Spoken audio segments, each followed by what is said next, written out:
চাচা, ইব্রাহিম মিস্ত্রি কই? আরে দেখি না। ইব্রাহিম মিস্ত্রি তো নাই, ওরা দোকান থেকে বের করে দিছি। তোমার কোনো কাম আছে থাকলে ক, আমি করে দেই। কাম তো কিছু আছে, ভাবছিলাম ওটা ইব্রাহিম মিস্ত্রি দিয়ে করামু, কিন্তু আপনার তো আমি চিনি না। আপনার দিয়ে আমি কি কাম করামু? আরে বাবা, এই দোকানের মালিক আমি।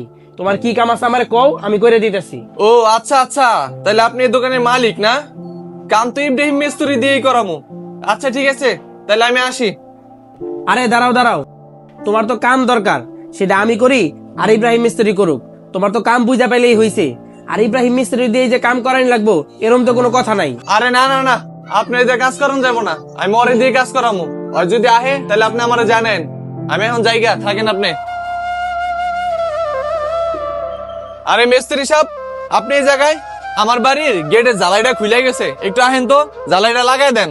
ভাই আপনি ওয়ার্কশপে চলে যান, এখানে মালিক আছে, মালিকই আপনার কইরা দিবনি। না ভাই, আমি মালিককে দিয়ে করামু না, আপনি দিয়ে করামু। আপনার হাতের কাজ ভালো তো, আহেন আপনি।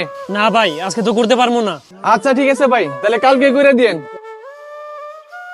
আমি যখন ওগুলো কেমনি কমো, আমার ওস্তাদ কাজ থেকে বের করে দিছে, আর আমার কাছে মেশিন মুশিনও নাই যে ওগো বাসায় যায় কাজটা কইরা দিমু।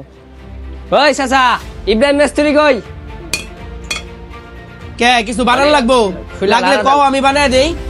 চাচা, বানান তো লাগবো, কিন্তু আমি আমার সব কাজ ইব্রাহিম মিস্ত্রিরে দিয়েই করাই।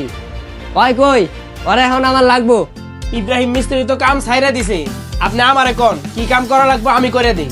কি কন, কাম ছাইরা দিছে? ওই এখন কই কাম করে? আরে ভাই, ও তো কাম ছাইরা চলে গেছে, ও এখন কই কাজ করে না করে আমি তো কইতে পারলাম না।